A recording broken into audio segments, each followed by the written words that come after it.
Hello students, మీకు తెలుసు Jain publication 2003లో establish అయింది. అప్పటి నుంచి కొన్ని వందల మంది, కొన్ని వేల మంది స్టూడెంట్స్కి ప్రత్యక్షంగా పరోక్షంగా వాళ్ళు ఉద్యోగాలు సాధించడంలో ఎంతగానో తోడ్పడుకుంటూ వచ్చింది. దీంట్లో భాగంగా ఇన్ని రోజులు మనం పబ్లికేషన్ రంగంలో మంచి మంచి బుక్స్ తీయటం మీదనే మనము కాన్సన్ట్రేషన్ చేయడం జరిగింది. ఇప్పుడు విద్యార్థులకు ఒక మంచి కోచింగ్ అనేది ఇవ్వాలనే ఉద్దేశంతో రాష్ట్రంలో ఉన్నటువంటి అత్యుత్తమ ఫ్యాకల్టీసే మనము TET, DSC, SI and constable coaching ఇవ్వడం అనేది స్టార్ట్ చేయడం జరిగింది. దీంట్లో భాగంగా మనకు ఇది టెట్లో ప్రైమ్ మెథడ్స్ టీచ్ చేయడం కోసం గాను మన సైదులు సార్ రావడం జరిగింది. సార్ చాలా ఎక్స్పీరియన్స్డ్ ఫ్యాకల్టీ. తెలంగాణ మరియు ఆంధ్ర రాష్ట్రాల్లో చాలామంది విద్యార్థులు ఉద్యోగాలు సాధించడంలో ప్రత్యక్షంగా పరోక్షంగా కృషి చేశారు. కాబట్టి వారి యొక్క బోధనను మనము సరిగ్గా వినియోగించుకుందామని కోరుతున్నాం. మనం దీంతో పాటుగా మీరు జేఎం ఆన్లైన్ క్లాసెస్ ఏదైతే ఉన్నాయో, జేఎం ఆన్లైన్ క్లాసెస్ ఈ యొక్క యాప్ని మీరు డౌన్లోడ్ చేసుకోండి. ఈ యొక్క యాప్ని డౌన్లోడ్ చేసుకోవడం ద్వారా మీకు ఎప్పటికప్పుడు ఈ ఇన్ఫర్మేషన్స్ అనేవి మీకు ఎప్పటికప్పుడు మీకు తెలుస్తూ ఉంటాయి. హాయ్ ఫ్రెండ్స్, డిఎస్సి ఆస్పిరెంట్స్ కి అందరికీ కూడా శుభానందనలు. నేను ఆంధ్రప్రదేశ్ మరియు తెలంగాణ రెండు తెలుగు రాష్ట్రాలలో 2014 నుండి ట్రై మెథడ్ నేను టీచ్ చేస్తున్నాను. మనకు ట్రై మెథడ్ అంటే 3 సబ్జెక్టులను కలిపి చెప్పేది ట్రై మెథడ్. ఈ ట్రై మెథడ్లో మనకి మ్యాథ్స్, సైన్స్, సోషల్ ఈ 3 సబ్జెక్టులకు సంబంధించిన మెథడ్స్ మనం చెప్పడం జరుగుతూ ఉంటుంది. మనకి ట్రై మెథడ్ సిలబస్ కనుక చూసినట్లయితే ఈ ట్రై మెథడ్ అనేది మనకి టెట్ లో ఉంటుంది, డిఎస్సి లో ఉంటుంది. టెట్ కమ్ డిఎస్సి లో అయితే 15 మార్క్స్, టెట్ లో అయితే 12 మార్క్స్, డిఎస్సి అయితే 9 మార్క్స్ ఇలా ఉంటున్నాయండి. ఎందుకు చెప్తున్నా టెట్ కమ్ డిఎస్సి అంటే లాస్ట్ టైం ఆంధ్రప్రదేశ్ లో టెట్ కమ్ డిఎస్సి రెండు కూడా కలిపి నిర్వహించడం జరిగింది. అలా నిర్వహించినప్పుడు మనకి 15 మార్క్స్ కి ఇవ్వడం జరిగింది. మరి తెలంగాణలో చూసినట్లయితే 17లో టెట్, డిఎస్సి వేరువేరుగా నిర్వహించడం జరిగింది.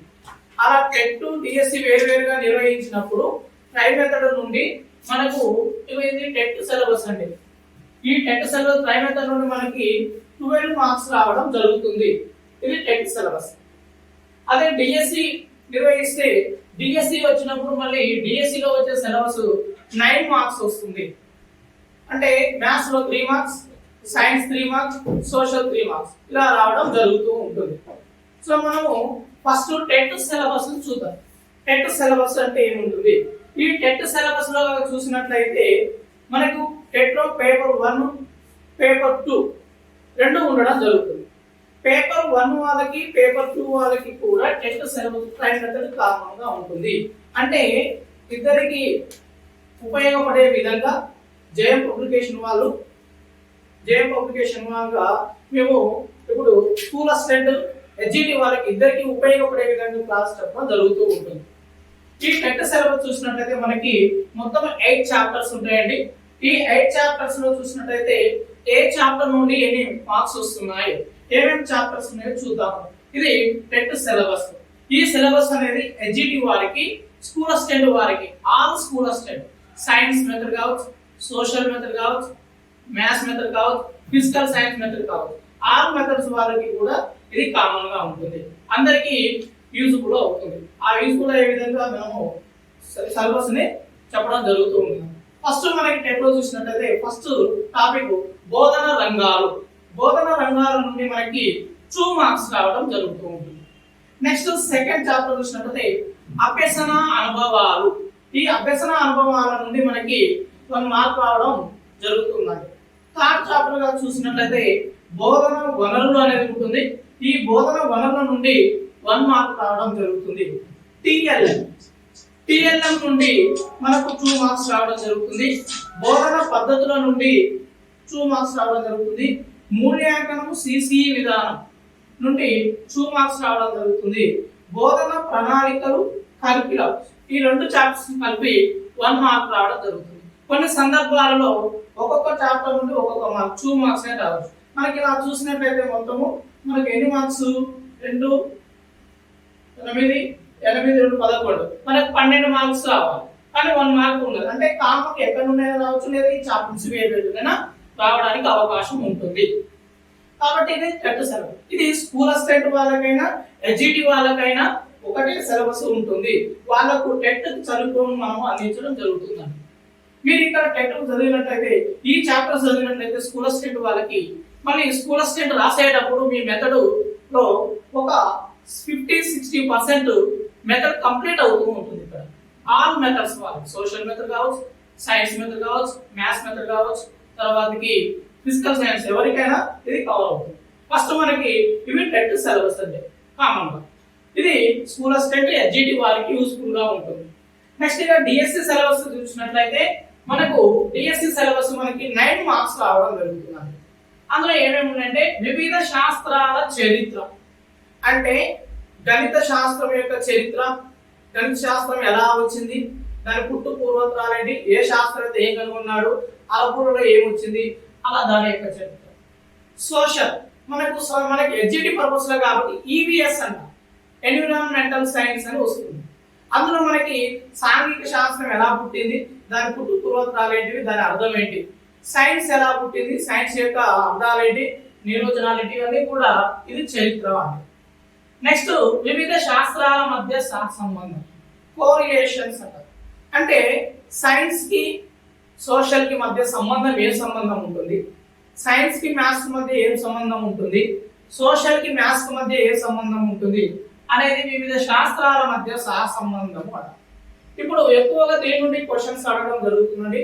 ఎందుకు అనగా మనకి నూతన జాతీయ విద్యా విధానం అనేది ఇప్పుడు అమలు కాబోతుంది కాబట్టి మల్టీపర్పస్ కోర్స్ అన్ని కోర్సులు మిళితమై ఉంటున్నాయి కాబట్టి ఇక్కడ ఎక్కువగా మనకి క్వశ్చన్స్ అడిగే అవకాశం ఉంటుంది. నెక్స్ట్ ఇక బోధన లక్ష్యాలు స్పష్టీకరణలు ఆబ్జెక్టివ్స్ అండ్ స్పెసిఫికేషన్స్ మనకి బోధన ఉద్దేశాలు విలువలు. ఈ బోధన లక్ష్యాలు స్పష్టీకరణలో ఈవీఎస్ పర్పస్ లో క్వశ్చన్స్ అడుగుతున్నారండి. అదే ఉద్దేశాలు విలువలు చూసినట్లయితే గణిత శాస్త్రానికి సంబంధించి కంపల్సరీ ఒక బిట్ అడగడం జరుగుతుందండి. ఈ బోధన ఉద్దేశాల విలువలు మొత్తం కూడా గణిత శాస్త్రం సంబంధించి కంపల్సరీ ఇది ఒక బిట్ మ్యాథ్స్ పర్పస్ లో అడుగుతున్నారు. నెక్స్ట్ ఇక విద్యా ప్రమాణాలు అంటే మనకి ఇంతకు ముందుకు మనం లక్ష్యాలు చూసాం. జ్ఞానాత్మక రంగంలో ఏమేమి లక్ష్యాలు ఉన్నాయి, భావావేశ రంగంలో ఏ లక్ష్యాలు ఉన్నాయి, మానసిక చలనాత్మక రంగంలో ఏ లక్ష్యాలు ఉన్నాయి అనేది మనకు సిలబస్ లో ఉండడం జరిగింది.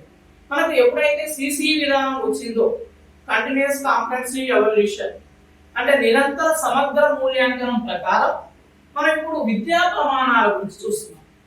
ఈ విద్యా ప్రమాణాల మీద మనకు క్వశ్చన్ రావడం జరుగుతుంది. నెక్స్ట్ ఈ విద్యా ప్రమాణాల మీద ప్రయోగశాలలు అంటే సైన్స్ కి సంబంధించిన ప్రయోగశాలలు ఏంటివి, సామాన్య శాస్త్ర ప్రయోగశాలలు ఏమేమి ఉన్నాయి, ప్రయోగశాల యొక్క వైశాల్యం ఎంత ఉండాలి, ఎంత విద్యార్థులకు ఏ ప్రయోగశాల ఉండాలి, ల్యాబ్ ఎలా ఉండాలి, ఏ ఎక్విప్మెంట్స్ ఎక్కడ భద్రపరచాలి, కెమికల్స్ ఏ విధంగా యూజ్ చేయాలి, ఏ విధంగా ప్రమాదాలు జరిగినప్పుడు ప్రథమ చికిత్సలు ఏంటి అనేది ఇక్కడ క్వశ్చన్ అడగడం జరుగుతుంది. నెక్స్ట్ ఉపాధ్యాయుడు, ఉత్తమ ఉపాధ్యాయుడు, గుడ్ టీచర్ అంటే ఏంటి, ఉపాధ్యాయ యొక్క లక్షణాలు ఏంటి, ఉపాధ్యాయుడి గురించి ఏ శాస్త్రవేత్త ఏం చెప్పాడో అది చూస్తాం. నెక్స్ట్ పాఠ్య పుస్తకం. ఈ పాఠ్య పుస్తకం అంటే ఏంటి, పాఠ్య పుస్తకం మంచి పాఠ్య పుస్తకం ఏ విధంగా మనం మూల్యాంకనం చేస్తాము, పాఠ్య పుస్తకం ఉండే లక్షణాలు ఏంటి అనే మీద మనకు ఒక క్వశ్చన్ వస్తుంది. అంటే మనకు మొత్తం కూడా 8 మార్క్స్ ఉన్నాయి. అంటే కామన్ గా 1 మార్క్ అనేది టోటల్ గా ఈ సిలబస్ మీద ఎక్కడో ఒక చోట ఒక మార్క్ ఎక్కువ రావడం జరుగుతూ ఉంటుంది. కంపల్సరీ మనం ఇలా చదువుకుంటే 8 చాప్టర్స్ ఉన్నాయి అంటే ఇక్కడ ఒక్కొక్క దానికి 2 మార్క్స్ వస్తుంటాయి, ఒక్కొక్కటి 1 మార్క్.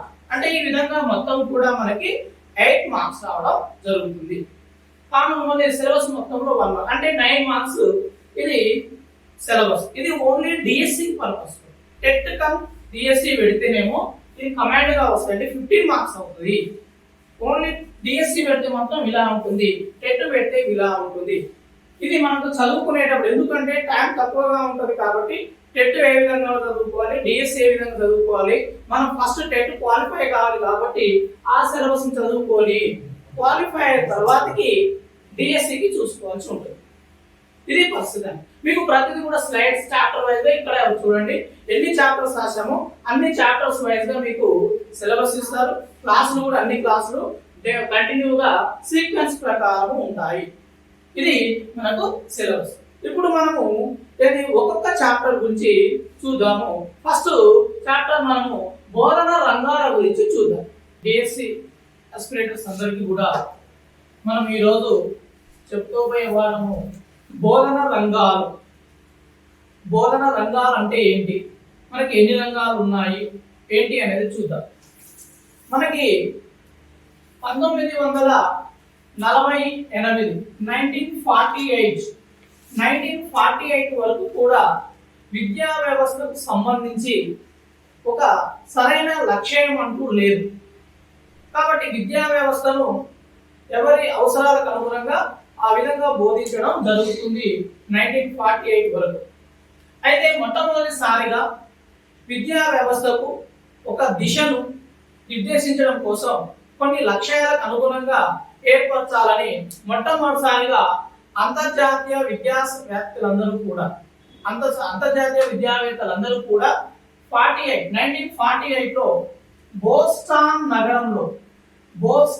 నగరంలో సమావేశం కావడం జరిగింది. బోస్టాన్ నగరంలో సమావేశమై విద్యకు సంబంధించి ఒక లక్ష్యాలను రచించాలని నిర్ణయించడం జరిగింది. వీరిలో మొట్టమొదటి నిర్ణయించినప్పుడు మనకు మొట్టమొదటిసారిగా గాగ్నే అనే శాస్త్రవేత్త బోధన లక్ష్యాలను రచించడం జరిగింది. బోధన లక్ష్యాలను మొట్టమొదటిసారిగా రచించింది గాగ్నే. ఈ గాగ్నే రచించిన లక్ష్యాలు అనేవి చూసినట్లయితే ఇతనికి విద్యా వ్యవస్థకు సంబంధించి సరైన వరుస క్రమంలో అమర్చకపోవడం వలన గాగ్నే లక్ష్యాలను మనము ఆమోదించకపోవడం జరిగింది. ఇతని తర్వాతకి బెంజమిన్ బ్లూమ్స్ అనే శాస్త్రవేత్త బోధన లక్ష్యాలకు సంబంధించి మొత్తము విద్యా వ్యవస్థను కొన్ని లక్ష్యాలను సూచించడం జరిగింది. మరి విద్య యొక్క ముఖ్య ఉద్దేశం ఏంటంటే విద్యార్థిని సంపూర్ణంగా అభివృద్ధి పరచాలంటే ముఖ్యంగా విద్యార్థిని 3 రంగాలు అభివృద్ధి చేయాలని సూచించడం జరిగింది బెంజమిన్ బ్లూమ్స్. ఇతడు ఆ 3 రంగాలు ఇక్కడ సూచించిన రంగాలుగా చూసినట్లయితే మనకి 3 రంగాలండి. ఒకటి జ్ఞానాత్మక రంగం, రెండవది భావావేశ రంగం, మూడవది మానసిక చలనాత్మక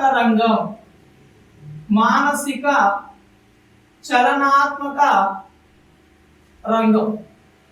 ఇలా మనకు 3 రంగాలను సూచించడం జరిగింది బ్లూమ్స్. కాబట్టి ఇతడు సూచించిన రంగాలు అనేవి విద్యా వ్యవస్థకు అత్యంత ఉపయోగకరంగా ఉన్నాయి. మరి ఇతడు చేసిన విధానం ఏంటంటే ఇతడు సరళం నుండి సంక్లిష్టం వైపుకి లక్ష్యాలను సూచించడం జరిగింది. తర్వాతకి విద్యా వ్యవస్థ సంబంధించిన అంటే వ్యక్తి సంపూర్ణంగా అభివృద్ధి చెందాలంటే మానసికంగా, తర్వాతకి భావవశంగా, మానసిక చలనాత్మకంగా ఈ 3 రంగాలను అభివృద్ధి పరచాలి. కాబట్టి అప్పుడు విద్య సక్రమంగా జరుగుతుంది, విద్య యొక్క లక్ష్యం నెరవేరుతుంది అని సూచించారు. కాబట్టి మనం ఇప్పుడు విద్యా వ్యవస్థలో మనం మొత్తం కూడా ఈ బోధన రంగాలను చదవడం జరుగుతుంది. ఈ బోధన రంగాలని బ్లూమ్స్ సూచించి ఈయన ఏం చేశాడంటే టాక్సానమీ ఆఫ్ బ్లూమ్స్ అనే వారు చూసినట్లయితే ఒక గ్రంథంలో రచించడం జరిగింది ఈ బోధన రంగాలన్నింటినీ కూడా. టాక్సానమీ ఆఫ్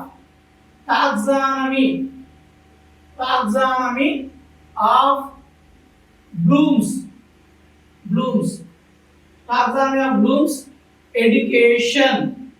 ఎడ్యుకేషన్ అనే గ్రంథంలో సూచించడం జరిగింది. ఇప్పుడు మనము ఒక్కొక్క రంగం గురించి చూద్దాం.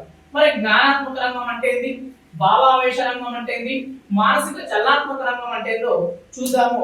ఇప్పుడు ఒక్కొక్క రంగం గురించి చూసినట్లయితే మనకు ఫస్ట్ది రంగం జ్ఞానాత్మక రంగం. జ్ఞానాత్మక రంగం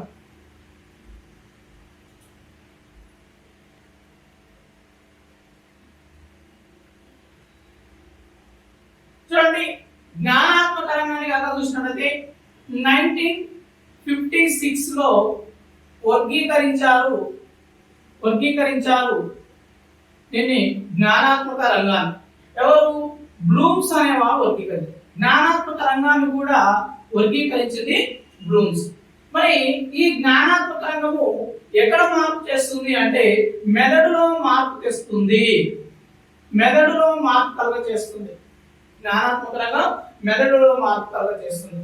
మరి జ్ఞానాత్మక రంగంలో మొత్తం లక్ష్యాలు ఎన్ని అన్నట్లయితే 6 లక్ష్యాలు ఉన్నాయి. అంటే జ్ఞానాత్మక రంగం అభివృద్ధి చేయాలంటే మనము 6 లక్ష్యాలను బోధించవలసి ఉంటుంది. మరి ఉపాధ్యాయుడు 6 లక్ష్యాలను ఉపయోగించి బోధిస్తాడు కాబట్టి వీటిని బోధన లక్ష్యాలు అంటారు. బోధన లక్ష్యాలు అంటారు. తర్వాతకి ఇందులో కనుక చూసినట్లయితే 3 అభ్యసన లక్ష్యాలు ఉంటాయి. అభ్యసన లక్ష్యాలు 3. మరి అభ్యసన లక్ష్యాలు ఏంటంటే విద్యార్థి నేర్చుకుంటాడు కాబట్టి వీటిని అభ్యసన లక్ష్యాలు అంటారు. ఈ అభ్యసన లక్ష్యాలు మనం ఇంకేమంటామంటే ప్రవర్తన లక్ష్యాలు అంటారు. ఎందుకు?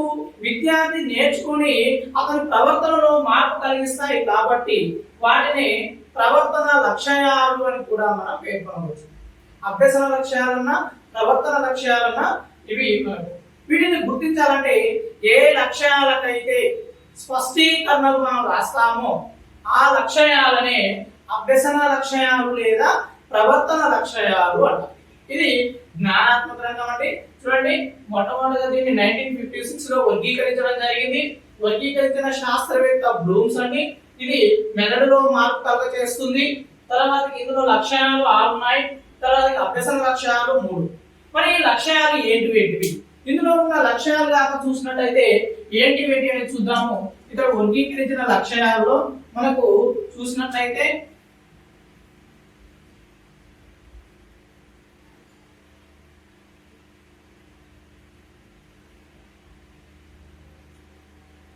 ఒకటి జ్ఞానం, 2 అవగాహన, 3 వినియోగం, 4 సంశ్లేషణ,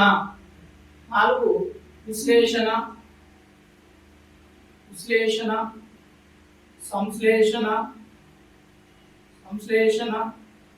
మూల్యాంకనం. ఇలా మనకు 6 లక్ష్యాలను సూచించడం జరిగింది. ఇక్కడ మనకి క్వశ్చన్ ఎలా అడుగుతాడంటే మనకు ఎగ్జామ్ పాయింట్ లో జ్ఞానాత్మక రంగంలో మొదటి లక్ష్యం ఏంటి అంటే జ్ఞానం.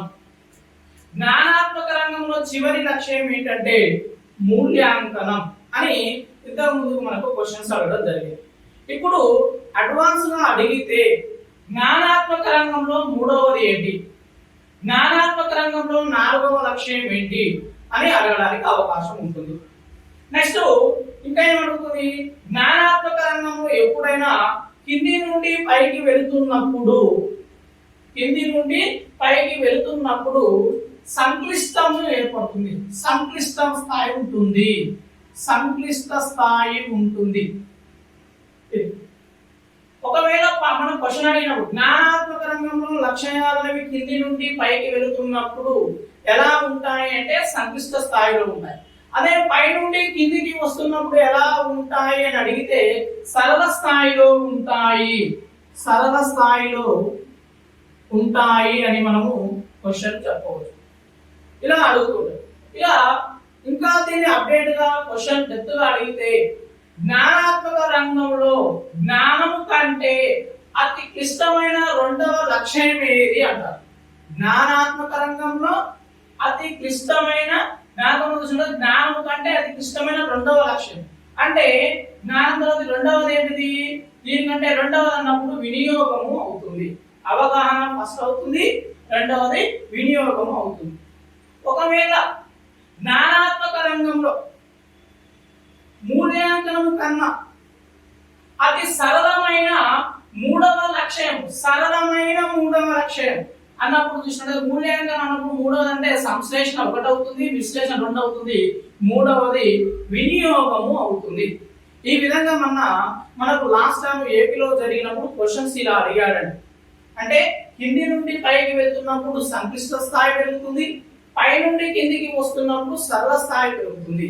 ఇది క్వశ్చన్ అడిగేటప్పుడు ఏంది, కింది నుండి చూసినట్లయితే జ్ఞానం కంటే క్లిష్టమైన రెండవది అన్నప్పుడు వినియోగం అవుతుంది. అదే మూల్యాంకనం కన్నా సరళమైనది అన్నప్పుడు వినియోగం అవుతుంది. ఇలా మనకి దీని మీద క్వశ్చన్స్ రావడం జరుగుతుంది. మరి ఇప్పుడు జ్ఞానాత్మక రంగం చూసినట్లయితే మనకు జ్ఞానం అనే లక్ష్యం గురించి చూద్దాం. జ్ఞానం అనే లక్ష్యంగా చూసినట్లయితే జ్ఞానం అనే లక్ష్యంగా చూసినట్లయితే ఏంటి జ్ఞానం అంటే ఇక్కడ ఉపాధ్యాయుడు బోధించిన విషయాన్ని విద్యార్థి యథాతథంగా చెప్పడాన్ని జ్ఞానము అంటాం. అంటే ఉపాధ్యాయుడు ఏ విషయాన్ని అయితే చెప్తే విద్యార్థి తిరిగి అదే విషయాన్ని చెప్పాలి యథాతథంగా, ఎలాంటి మార్పు చేయకూడదు. ఇది మార్కర్ అంటే మార్కర్, బోర్డు అంటే బోర్డు, వైట్ బోర్డు అంటే వైట్ బోర్డు అని ఎప్పుడు అడిగినా క్వశ్చన్ అదే విధంగా ఆన్సర్ చెప్పాలి. అంటే ఉపాధ్యాయుడు చెప్పిన విషయాన్ని విద్యార్థి యథాతథంగా మనకు చెప్తారు. ఇది అంటే ఉపాధ్యాయుడు చెప్పింది విద్యార్థి యథాతథంగా చెప్పడం, ఇది జ్ఞానం.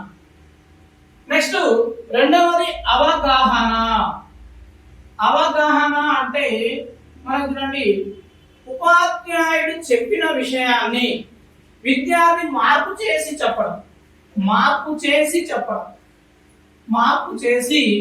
చెప్పినట్టయితే చెప్పడం అంటే ఉపాధ్యాయుడు చెప్పిన విషయాన్ని విద్యార్థి తన సొంత మాటలో మార్పు చేసి చెప్పడం. ఇక్కడ అవగాహన. మరి అవగాహన రావాలంటే మనకు 3 స్థాయిలలో జరుగుతుంది. అవగాహన 3 స్థాయిలలో జరుగుతుంది అండి. ఒకటి అనువాదం అంటే ట్రాన్స్లేషన్. రెండవది అర్థ వివరణ.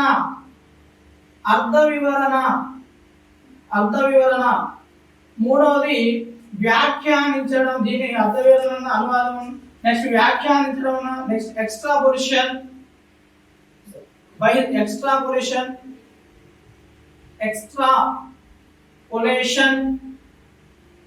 లేదా దీన్ని బహిర్దీక్షణం అంటారు. ఇలా 3 స్థాయిలలో జరుగుతుంది. ఫర్ ఎగ్జాంపుల్ అనువాదము అంటే ఏంటి అంటే ఉపాధ్యాయుడు చెప్పిన విషయాన్ని విద్యార్థి వేరే రూపంలో చెప్పడం. అంటే లాంగ్వేజ్ మనం మార్చడం.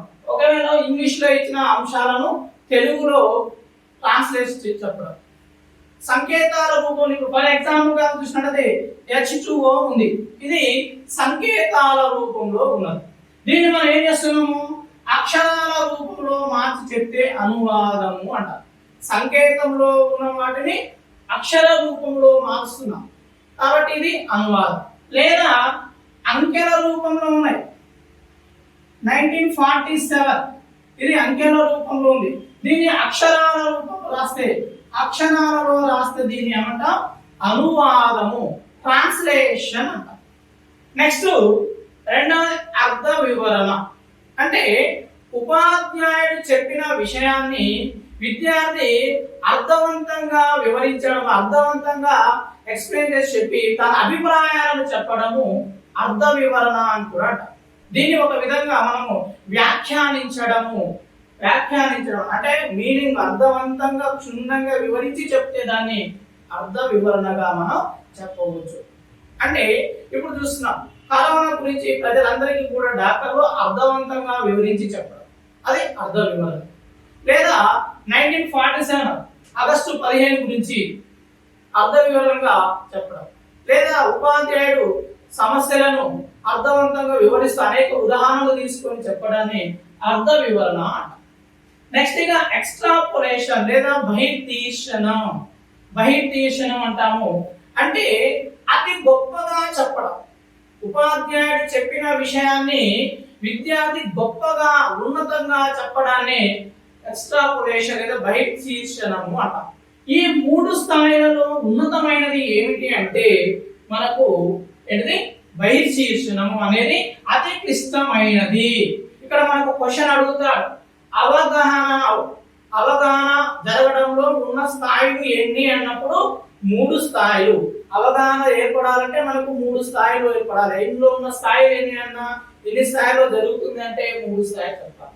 మరి ఈ 3 స్థాయిలను అతి క్లిష్టమైనది ఏంటిది అన్నప్పుడు ఎక్స్ట్రాపులేషన్. ఇది ఇంగ్లీష్ వర్డ్ అండి, అయినా కానీ దీన్ని తెలుగులో ఇస్తున్నారు కాబట్టి మనం అదే విధంగా చదవాలి. దీన్ని బహిర్దీర్శనం అన్న ఎక్స్ట్రాపులేషన్ అన్న ఒకటే.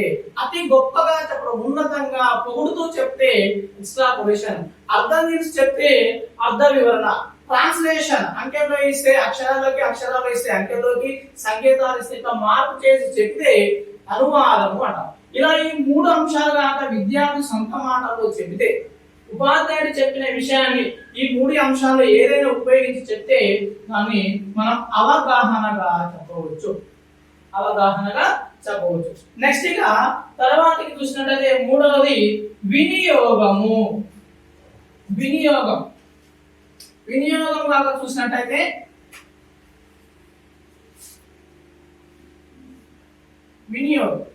వినియోగము అంటే ఉపాధ్యాయుడు బోధించిన విషయాన్ని నిజ జీవితంలో ఉపయోగించుకోవడం. నిజ జీవితంలో ఉపయోగపడితే దాన్ని వినియోగము అంటారు. ఫర్ ఎగ్జాంపుల్, ఉపాధ్యాయుడు చెప్పాడు తరగతి గదిలో వేసవి కాలం తెల్లని దుస్తులు ధరించడం ఉత్తమం అని చెప్పినప్పుడు విద్యార్థి వేసవి కాలంలో తెల్లని దుస్తులు ధరించడం, వేసవి కాలంలో తెల్లని దుస్తువులు ధరించడం, తెల్లని దుస్తువులు ధరించడం, తెల్లని దుస్తువులు ధరించడం అంటే వినియోగించడం. లేదా కరోనా వ్యాప్తికి మాస్క్ చాలా యూస్ఫుల్ అంటే ఉపయోగపడుతుంది అంటే అందరూ మాస్క్ ఉపయోగించడం అంటే తరగతి గదిలో ఉపాధ్యాయుడు చెప్పిన ఏ విషయమైనా నిజ జీవితంలో కాక ఉపయోగపడుతుంది, దాన్ని వినియోగము అంటాం. నెక్స్ట్ గా మనకు 4వది కనుక చూసినట్టయితే మనకు విశ్లేషణ అంటే చూడండి, ఉపాధ్యాయుడు చెప్పిన విషయాన్ని విశ్లేషణ అంటే విడగొట్టడము, విడదీయడం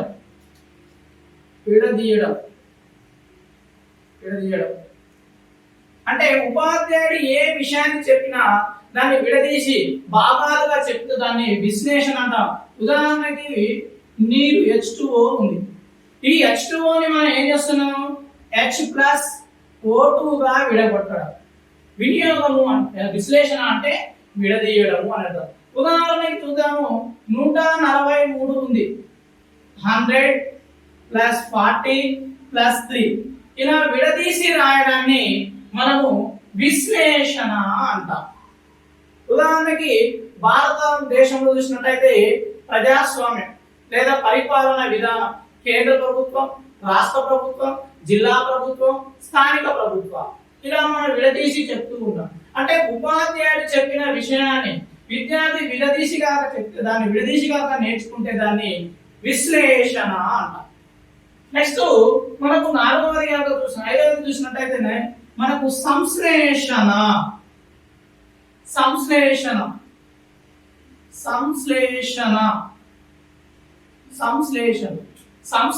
అంటే కలపడము, కలిపి చెప్పడం.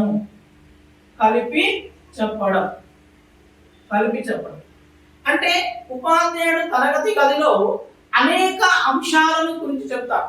అంశాల గురించి చెప్పినప్పుడు ఆ అంశాలకు సంబంధం ఉన్న అంశాలన్నిటిని కలిపి చెప్తూ దాన్ని సంశ్లేషణ అంటాం.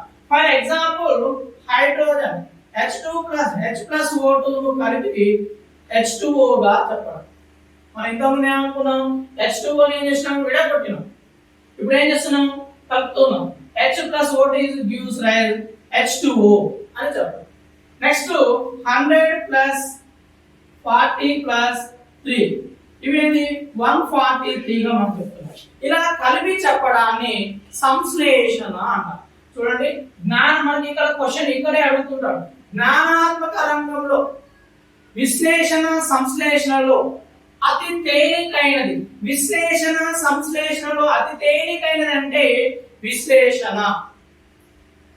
జ్ఞానాత్మక రంగంలో విశ్లేషణ సంశ్లేషణలో క్లిష్టమైనది అంటే క్లిష్టమైనది అన్నప్పుడు సంశ్లేషణ, సరళమైనది అన్నప్పుడు విశ్లేషణ. ఎందుకంటే ఏ వస్తువునైనా మనకు విడగొట్టడం పగలగొట్టడం చాలా ఈజీ, అది ఎవరైనా చేస్తారు. దాన్ని తయారు చేయడానికి చాలా క్లిష్టతతో కూడుకున్నది. ఇది క్వశ్చన్ చాలా సార్లు అడిగాడు. జ్ఞానాత్మక రంగంలో అతి అంటే విశ్లేషణ సంశ్లేషణలో క్లిష్టమైనది ఏందన్నప్పుడు సంశ్లేషణ, తర్వాత సరళమైన అన్నప్పుడు విశ్లేషణ. ఇది ఒక క్వశ్చన్ అడిగాడు. నెక్స్ట్ జ్ఞానాత్మక రంగంలో విశ్లేషణ సంశ్లేషణ ఈ రెండు లక్ష్యాలను గాక ఏ విద్యార్థి అయితే సాధిస్తాడో ఆ విద్యార్థిలో ఏమొస్తుందంటే సృజనాత్మకత ఏర్పడుతుంది.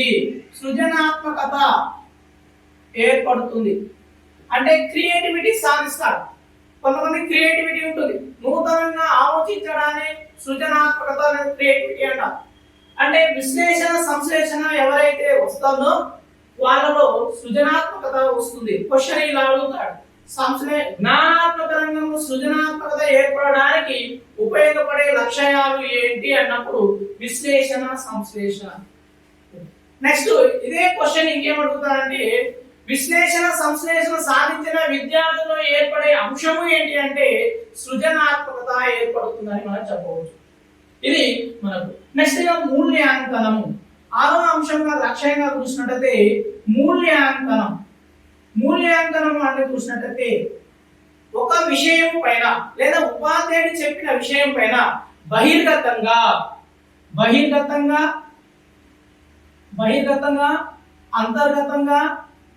అంతర్గతంగా నెక్స్ట్ అనుకూల ప్లస్ ప్రతికూలంగా ఆలోచించి నిర్ణయించడం అంటే ఉపాధ్యాయుడు చెప్పిన విషయాన్ని అనుకూలంగా కానీ ప్రతికూలంగా అంటే పాజిటివ్ గా నెగిటివ్ గా ఇంటర్నల్ గా ఎక్స్టర్నల్ గా అనేక విధాలుగా ఆలోచించినట్లయితే పలు విధాలుగా ఆలోచించి ఒక నిర్ణయం తీసుకోవడం. ఇప్పుడు డిఎస్సి నోటిఫికేషన్ వచ్చింది, మనకు షెడ్యూల్ వచ్చింది, దాని మీద మనం అనేక ఏ ఇన్స్టిట్యూట్ పోవాలి, ఏ బుక్స్ చదవాలి, ఎలా చదవాలి, ఏ విధంగానే అనేక మందిని మీరు ఆలోచించి నిర్ణయం తీసుకోవడాన్ని మూల్యాంకనం అంట. మూల్యాంకనము అంటే ఉపాధ్యాయుడు చెప్పిన విషయాన్ని బహిర్గతంగా కావచ్చు, అంతర్గతంగా కావచ్చు, అనుకూల ప్రతికూలంగా అనేక విధాలుగా ఆలోచించి నిర్ణయించడమే మూల్యాంకనం. ఇది మరి ఇక్కడ మనకి జ్ఞానాత్మక రంగంలో అతి క్లిష్టమైన లక్ష్యం ఏంటి? మూల్యాంకనం. క్లిష్టమైనది మూల్యాంకనం. జ్ఞానాత్మక రంగంలో చివరి లక్ష్యం ఉన్న మూల్యాంకనం. ఇది మనకు ఇక్కడ క్వశ్చన్ అడగడానికి చాలా అవకాశం ఎక్కువ సార్లు అడిగిన క్వశ్చన్ ఏ విధంగా అంటే ఎంట్రన్స్ ఎగ్జామ్లలో, కామన్ ఎంట్రన్స్ ఎగ్జామ్లలో మంచి ర్యాంకులు సాధించినట్లయితే ఆ విద్యార్థి ఏమి సాధించాడు, ఏ లక్ష్యము సాధించాడు అని అడుగుతారు. అప్పుడు మూల్యాంకనం సాధించినట్లే చెప్పాలి. ఆన్సర్ మూల్యాంకనం. ఇప్పుడు టెట్ లో కానీ డిఎస్సిలో కానీ ర్యాంకులు సాధించిన విద్యార్థికి ఏమి ఏర్పడ్డట్టు? అతడు మూల్యాంకనం బాగా సాధించినట్టుగా చెప్పదు. ఈ క్వశ్చన్ చాలా సార్లు అడగడం జరిగింది. ర్యాంకులు సాధించిన విద్యార్థులలో ఏ లక్ష్యం సాధించాడు అంటే మూల్యాంకనం. విద్యార్థుల సృజనాత్మకత ఏర్పడడానికి అవసరమైన లక్ష్యాలు ఏంటి అంటే విశ్లేషణ సంశ్లేషణ. ఈ విధంగా మనకి ఈ రెండు క్వశ్చన్లు ఎక్కువగా ఈ మూడింటి మీద మనకి ఎక్కువ సార్లు క్వశ్చన్ అడగడం జరిగింది. ఇది మనకు వివరం. మరి ఇక్కడ క్వశ్చన్ అడిగేటప్పుడు జ్ఞానాత్మక రంగంలో సరళమైన లక్ష్యం ఏంటంటే జ్ఞానం. సరళమైన లక్ష్యం ఏంటి? జ్ఞానం. మరి జ్ఞానాత్మక రంగంలో కింది నుండి పైకి వెళుతున్నప్పుడు ఏం పెరుగుతుంది అంటే సంక్లిష్టం పెరుగుతుంది అని అడుగుతారు. కింది నుండి పైకి వెళుతున్నప్పుడు సంక్లిష్టం పెరిగి సరళం తగ్గుతుంది. ఏమి పెరిగి ఏమి తగ్గుతుంది అని అడగవచ్చు క్వశ్చన్. ఏమి పెరిగి ఏమి తగ్గుతుంది అంటే సంక్లిష్టం పెరిగి సరళం తగ్గుతుంది అని చెప్పాలి. జ్ఞానాత్మక రంగంలో మొదటి లక్ష్యం ఏంటంటే జ్ఞానము అని చెప్పాలి. జ్ఞానం వస్తేనే మిగతా అంశాలు వస్తాయి.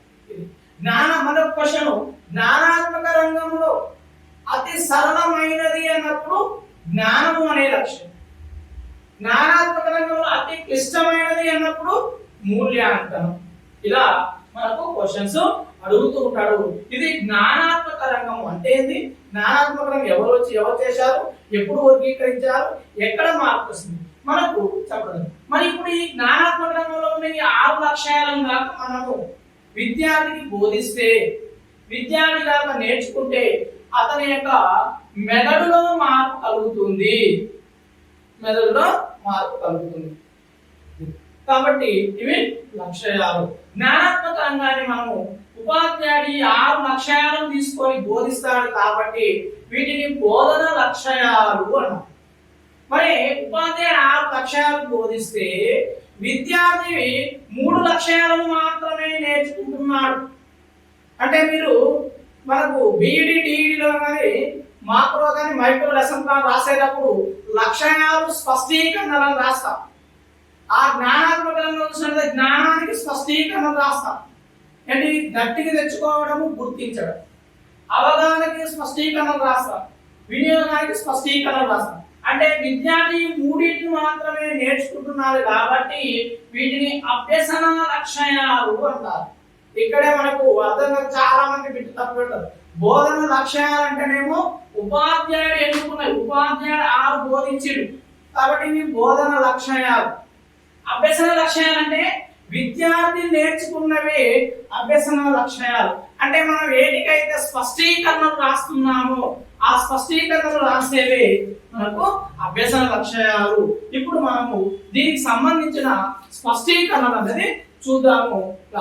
మనము లాస్ట్ క్లాస్ లో జ్ఞానాత్మక రంగం గురించి చూసాం. మరి జ్ఞానాత్మక రంగంలో మనకు కొన్ని సవరణలు జరిగాయి. దాన్నే ఏం జరిగాయి ఏంటి అని చూసినట్టయితే దీన్ని మనం ఇప్పుడు మనకు డిఎస్సిలో కానీ టెట్లో కానీ ఎలా అవుతుందంటే సవరించిన జ్ఞానాత్మక రంగము అనేది చూస్తాం.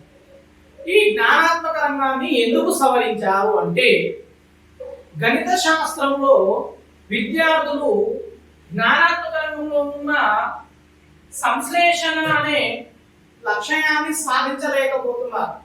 ప్రాథమిక పాఠశాల స్థాయిలో సంశ్లేషణ అనే లక్ష్యాన్ని సాధించలేకపోవడం వలన గణిత శాస్త్రం నందు ఈ జ్ఞానాత్మక రంగాన్ని సవరించడం జరిగింది. కాబట్టి దీన్ని సవరించిన జ్ఞానాత్మక రంగము అంటారు. 2001లో సవరించారు.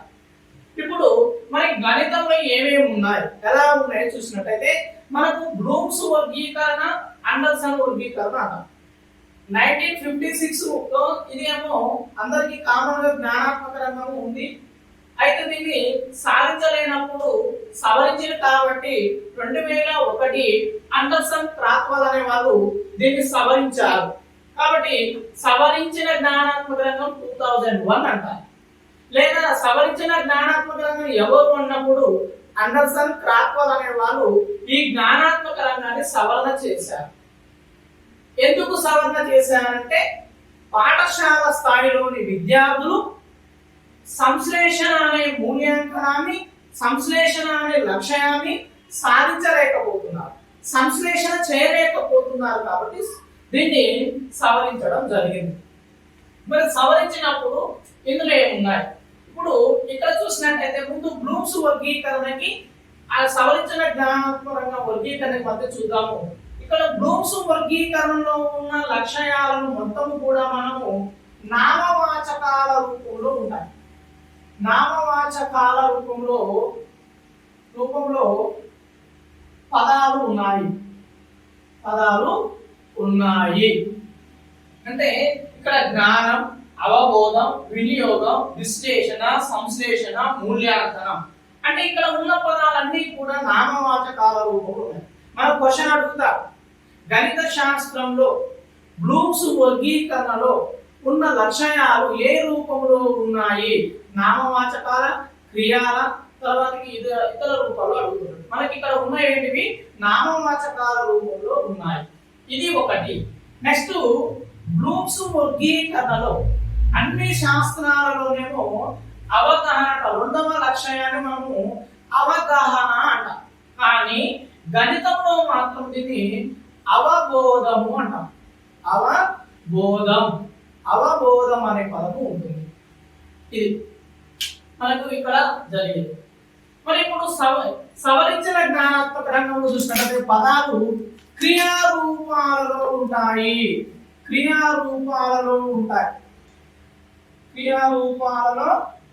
ఇక్కడ చూడండి, జ్ఞప్తికి తెచ్చుకోవడం అంటే చేస్తున్నాము, క్రియ వెర్బ్ రూపంలో ఉంటాయి. అవగాహన చేసుకోవడం, వినియోగించడం, విశ్లేషణ చేయడం, మూల్యాంకనం చేయడం, సృష్టించడం, ఉత్పత్తి చేయడం, ఇలా మనకు అన్ని కూడా క్రియా రూపంలో ఉంటాయి. మనకు అడుగుతాడు సవరించబడిన జ్ఞానాత్మక రంగంలో ఉన్న లక్ష్యాలు ఏ రూపంలో ఉంటాయంటే క్రియా రూపాలలో ఉంటాయి. ఇది ఒకటి గుర్తుంచుకోవాలి. నెక్స్ట్ చూసినట్లయితే ఇక్కడ రెండవ లక్ష్యం అనేది అవబోధము బదులు అవగాహన ఉంటుంది. అవగాహన చేసుకోవడం. ఇది ఒక కొత్త పదము. నెక్స్ట్ ఇక్కడ ఏముండదు, సంశ్లేషణ ఉండదు. సంశ్లేషణ అనే మూల్యాంకనము ఉండదు. ఎందుకు మనం ముందే చెప్పా, సంశ్లేషణ సాధించలేకపోతున్నారు కాబట్టి సంశ్లేషణ అనే మూల్యాంకన పదాన్ని అంటే లక్ష్యాన్ని తీసేశారు. బ్లూమ్స్ ప్రకారం సంశ్లేషణ ఉన్నది, అండర్సన్ ప్రకారము సంశ్లేషణ ఉండదు. మరి కొత్త పదము ఏంటిదని చూసినట్టయితే మనకు ఉత్పత్తి చేయడం లేదా సృష్టించడము అనేది కొత్త పదం. ఇవి మనం చూడండి, సవరించిన జ్ఞానాత్మకంలో కొత్త అంశాలు ఏంటంటే ఇందులో ఉన్న పదాలన్నీ కూడా క్రియా రూపంలో ఉంటాయి. తర్వాతకి ఇక్కడ అవబోధము బదులు అవగాహన చేసుకోవడం అనేది ఉంటుంది. నెక్స్ట్ సంశ్లేషణ ఉండదు, సంశ్లేషణ బదులు ఉత్పత్తి చేయడం లేదా సృష్టించడం అనే కొత్త పదము, కొత్త లక్ష్యం అనేది వస్తుంది. ఇవి రెండు కూడా కొత్త పదాలు, అవగాహన చేసుకోవడం, ఉత్పత్తి చేయడం అనేది. లేని పదం ఏంటిది, సంశ్లేషణ. ఇది ఒకటి. మరి ఇక్కడ చూసినట్లయితే బ్లూమ్స్ వర్గీకరణలో మూల్యాంకనం ఎన్నో స్థానంలో ఉంది, 6వ స్థానంలో ఉంది. బ్లూమ్స్ వర్గీకరణ ప్రకారం మూల్యాంకనం ఎక్కడ, 6వ స్థానంలో ఉన్నది. కానీ అండర్సన్ వర్గీకరణ ప్రకారం మూల్యాంకనం ఎన్నో లక్ష్యంగా ఉంది అని అడుగుతాడు. అంటే మనకి ఎన్నోది, ఇది 5వది. అండర్సన్ ప్రకారము మూల్యాంకనం ఎన్నో స్థానం ఉంది, 5వ స్థానంగా ఉన్నది. ఇది చూసుకోవాలి. మరి అండర్సన్ లో కొత్తగా వచ్చిన పదము ఏంటిది అంటే ఉత్పత్తి చేయడం లేదా సృష్టించడం అనేది కొత్తగా వచ్చిన పదం ఇది. మరి బ్లూమ్స్ లో ఉండి అండర్సన్ లో లేని పదము ఏంటిది అంటే సంశ్లేషణ, అవబోధం అనే పదాలు. బ్లూమ్స్ లో ఉండి అండర్సన్ వర్గీకరణలో లేని పదాలు ఏంటని అడుగుతారు, సంశ్లేషణ, అవబోధం. ఎందుకంటే సంశ్లేషణ అనేది అసలుకి ఉండదు, అవబోధం అనేది అవగాహనగా మారుతుంది. ఇలా మనకు క్వశ్చన్స్ లాస్ట్ టైం ఏపీలో అడగడం జరిగింది. కాబట్టి ఇలా మనకు ఉన్నాయి. కాబట్టి ఇక్కడ మనకు ఎంతసేపు ఉన్నాయి, ఏమేమి అడుగుతాడు, పదాలు ఎలా ఉన్నాయి, బ్లూమ్స్ లో ఉన్న పదాలు ఏంటివి, అండర్సన్ లో ఉన్న పదాలు ఏంటివి, ఇక్కడ ఎన్నో పదముగా ఉన్నది, మూల్యాంకనం ఎన్నో పదము, 6వ పదము, ఇక్కడ మూల్యాంకనం ఎన్నో పదము, 5వ పదంగా ఉంది. ఇది ఒక క్వశ్చన్ అడుగుతారు. నెక్స్ట్ బ్లూమ్స్ లో ఉన్న పదాలు ఏ రూపంలో ఉన్నాయంటే నామవాచకాల రూపంలో ఉన్నాయి. అండర్సన్ లో ఉన్న పదాలు ఏ రూపంలో ఉన్నాయంటే క్రియా రూపంలో ఉన్నాయి, చెయ్యడం అనే రూపంలో ఉన్నాయి. కాబట్టి ఇది. నెక్స్ట్ బ్లూమ్స్ లో లేని పదము ఏంటిది, లక్ష్యం ఏంటంటే సృష్టించడము, ఉత్పత్తి చేయడం అనేది బ్లూమ్స్ లో లేదు. నెక్స్ట్ అండర్సన్ లో లేనిది ఏంటిది అంటే చూసినట్టయితే మనకు సంశ్లేషణ అనేది లేదు. ఇలా సవరించిన జ్ఞానాత్మక రంగము ఇది. దీన్ని సవరించి ఓన్లీ మనకు గణిత శాస్త్రంలో మాత్రమే దీన్ని సవరించారు కాబట్టి దీన్ని సవరించిన జ్ఞానాత్మక రంగముగా పేర్కొంటాము. ఎప్పుడు సవరించారంటే 2001లో. ఇది ఏ సబ్జెక్ట్ సంబంధించింది, గణితానికి మాత్రమే సంబంధించింది. మనకు ఎప్పుడైనా క్వశ్చన్ లో కాక అవబోధము అడిగితేనేమో బ్లూమ్స్ అండి, అండర్సన్ ప్రకారం అంటేనేమో అవగాహన చేసుకోవడం అని చెప్పాలి. ఇలా క్వశ్చన్స్ మనకి అడుగుతూ ఉంటాడు. ఇది సవరించినది, అంటే జ్ఞానాత్మక రంగానికి సంబంధించిన సవరించినది ఇది మనం చూసినాం. ఇప్పుడు మరి జ్ఞానాత్మక రంగానికి సంబంధించిన స్పష్టీకరణలు ఏంటి? స్పష్టీకరణ అంటే మనం ముందే చెప్పాం, అంటే ఉపాధ్యాయుడి 6 లక్ష్యాలను బోధిస్తే విద్యార్థి నేర్చుకునేవి 3 లక్ష్యాలు కాబట్టి వాటిని మనం స్పష్టీకరణలు అన్నాం, అభ్యసన లక్ష్యాలు అన్నాం. ఇవన్నీ కూడా స్పష్టీకరణల గురించి చూద్దాం. ఇప్పుడు జ్ఞానాత్మక రంగానికి సంబంధించిన స్పష్టీకరణలు కాక చూసినట్లయితే జ్ఞానాత్మక రంగానికి మనకు స్పష్టీకరణలు 3 మాత్రమే ఉన్నాయండి. ఒకటి జ్ఞానం, రెండవది అవగాహన, మూడవది వినియోగం. ఈ 3 లక్ష్యాలకు మాత్రమే స్పష్టీకరణలు ఉన్నాయి. స్పష్టీకరణలు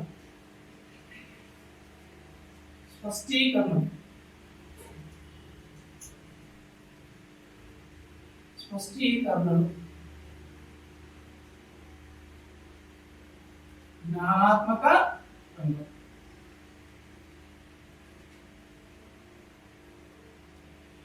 చూడండి, జ్ఞానాత్మక రంగానికి మనకు 3 స్పష్టీకరణలు ఉన్నాయి. మూడింటికి మాత్రమే ఉన్నాయి. ఒకటి జ్ఞానం, ఈ జ్ఞానం అనే లక్ష్యము, రెండవది అవగాహన అనే లక్ష్యము, మూడవది వినియోగం. ఈ 3 లక్ష్యాలను మనం ఏం రాస్తాం? స్పష్టీకరణలు రాస్తూ ఉంటాం. అంటే ఈ 3 లక్ష్యాలను మనం ఏమంటాము? ప్రవర్తన లక్ష్యాలు అంటారు. ఎందుకు? విద్యార్థి యొక్క ప్రవర్తనలో మార్పు తెస్తాయి కాబట్టి వీటిని ప్రవర్తన లక్ష్యాలుగా మనం పేర్కొంటాం. మరి విద్యార్థి 3 లక్ష్యాలకు మాత్రమే స్పష్టీకరణలు రాస్తున్నాడు కాబట్టి వీటిని విద్యార్థి నేర్చుకుంటున్నాడు కాబట్టి వీటిని అభ్యసన లక్ష్యాలు అని కూడా అంటారు. ఇవి కాబట్టి అంటే విద్యార్థిలో మార్పు తెస్తున్నాయి కాబట్టి ప్రవర్తన లక్ష్యాలు ఉన్నా, అభ్యసన లక్ష్యాలు ఉన్నా, వీటిని ఏమంటాం మనం? స్పష్టీకరణలు అంటాము. స్పష్టీకరణలు అని కూడా అంటాము. ఇప్పుడు జ్ఞానాత్మక రంగంలో ఒక్కొక్క లక్ష్యానికి సంబంధించిన స్పష్టీకరణలు చూద్దాము. ఫస్ట్ లక్ష్యము జ్ఞానం.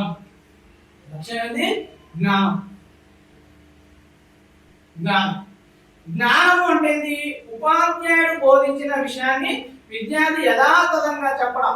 ఇది మార్కర్ అంటే మార్కర్ ఎన్ని సంవత్సరాలు అడిగినా కానీ మార్కర్ అని చెప్పాలి. ఇది బోర్డు అని ఉపాధ్యాయుడు చెప్పినప్పుడు విద్యార్థి కూడా ఎన్ని సంవత్సరాలు అయిన తర్వాతైనా బోర్డు అని చెప్పాలి. ఇలా చెప్తే దాన్ని జ్ఞానం అన్నారు. మరి ఈ జ్ఞానానికి మనకు 2 స్పష్టీకరణలు ఉన్నాయండి. ఒకటి గుర్తించడం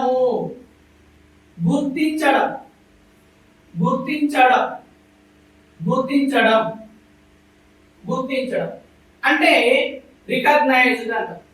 ఇక్కడ ఉపాధ్యాయుడు చెప్పిన విషయాన్ని ఎప్పుడైనా ఎక్కడైనా దాక దాన్ని గుర్తిస్తే దాన్ని గుర్తించడం అంట. గుర్తించడంలో చూసినట్లయితే ఏమని చేస్తాయి? జ్ఞానేంద్రియాలు ఉపయోగపడతాయి. జ్ఞానేంద్రియాల ద్వారా ఏ విషయాన్ని తెలుసుకున్నా దాన్ని మనం గుర్తించడం అంటాం. ఫర్ ఎగ్జాంపుల్ ఉదాహరణకు చూసినట్లయితే భారతదేశ పటంలో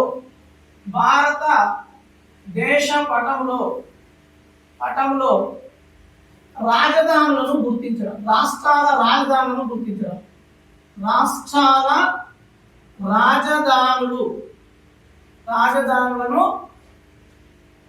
రాజధానులను గుర్తించుట. ఇది గుర్తించడం అంటే రాష్ట్రాలు కావచ్చు. నెక్స్ట్ వ్యక్తులను గుర్తించడం అంటే చిత్రపటంలో కాక చూసినట్లయితే గులాబీ ఆధారంగా నెహ్రూను గుర్తించడం.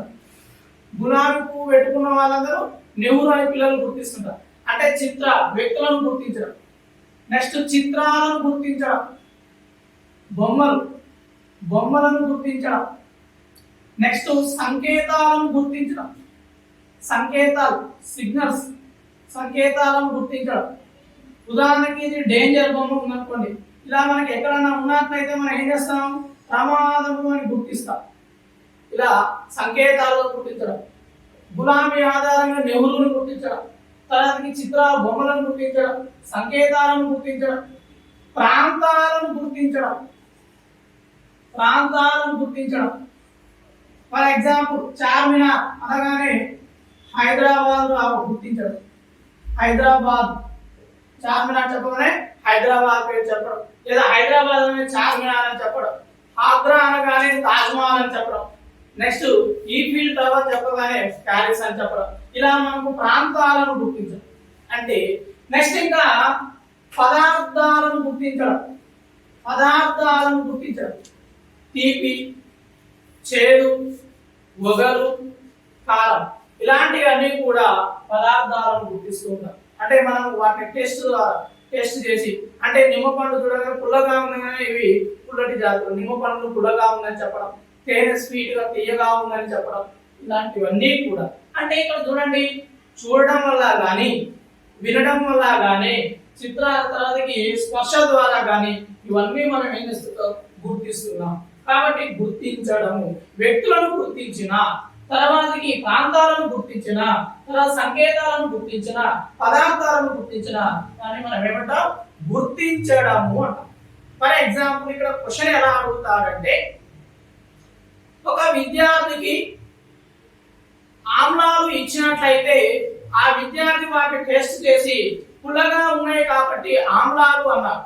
అప్పుడు దాన్ని ఏమన్నాడు అంటే గుర్తించడం అన్నారు. లేదా విద్యార్థి ఉపాధ్యాయుడు భారతదేశంలోని రాష్ట్రాలను గుర్తించండి అన్నప్పుడు విద్యార్థి ఒక రాష్ట్రాలను గుర్తిస్తే ఆ విద్యార్థులు ఏర్పడిన స్పష్టీకరణ ఏంటిది అంటే గుర్తించడం. స్పష్టీకరణ ఏంటి, గుర్తించడం. అదే లక్ష్యం అన్నప్పుడు జ్ఞానం. నెక్స్ట్ ప్యారిస్ అనగానే ఈఫిల్ టవర్ ఆధారంగా ప్యారిస్ నగరం అని విద్యార్థి గుర్తించాడు. అప్పుడు ఆ విద్యార్థులు నెరవేరిన స్పష్టీకరణ ఏంటి అంటే గుర్తించడము అని చెప్పవచ్చు. లేదా లక్ష్యము అన్నప్పుడు జ్ఞానం చెప్పవచ్చు. అంటే ఇది. లేదా పాఠశాలలో విద్యార్థి గులాబీ పెట్టుకున్న పువ్వు ఆధారంగా జాతీయ నాయకుల చిత్రపటాల్లో గులాబీ పువ్వు ఆధారంగా నెహ్రూ అని గుర్తించడం. లేదా గాంధీ కథ చేతిలో పట్టుకున్న వ్యక్తి గాంధీ అని విద్యార్థి గుర్తిస్తే అతను గుర్తించడం అనే స్పష్టీకరణ నెరవేరేదిగా మనం చెప్పవచ్చు. అంటే గుర్తించడం ఇవన్నీ కూడా ఏంటివి, మనకు గుర్తించడం. అంటే ఇక్కడ ఏమి ఉపయోగపడుతున్నాయి, జ్ఞానేంద్రియాల ద్వారా మనం ఏ వస్తువునైనా ఏ పదార్థాన్ని ఏదైనా చేస్తే దాని గురించి చెప్తే మనము గుర్తించడం అనే స్పష్టీకరణ నెరవేరింది. ఇది అంటే విద్యార్థి పటాలను గుర్తించకపోయినా, పటంలో భాగాలను గుర్తించకపోయినా, నెక్స్ట్ ఇంకేంది, జీర్ణ వ్యవస్థ భాగాలను గుర్తించడం.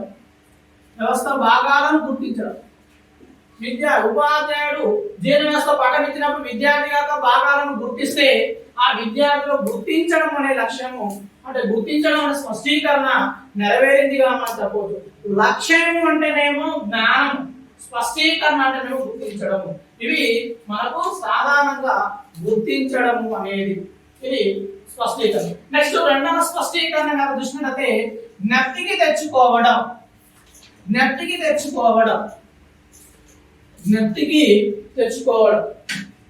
రెండవ స్పష్టీకరణ జ్ఞప్తికి తెచ్చుకోవడం.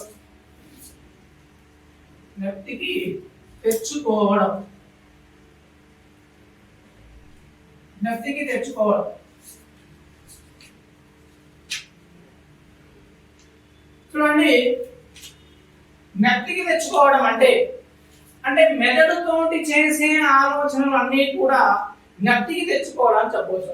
ఫర్ ఎగ్జాంపుల్ తేదీల పేరు, డేట్స్, తేదీల పేరు చెప్పిన ఉదాహరణ చూసినట్లయితే ప్రపంచ పర్యావరణ దినం అనగానే జూన్ 5 అని చెప్పడం. నెక్స్ట్ భారతదేశ స్వతంత్రం ఆగస్టు 15 అని చెప్పడం. ఆగస్టు 15 అనగానే భారతదేశ స్వతంత్రం వచ్చిన రోజు అని చెప్పడం. ఇలా తేదీల గురించి చెప్పిన. నెక్స్ట్ సంవత్సరాల గురించి చెప్పిన.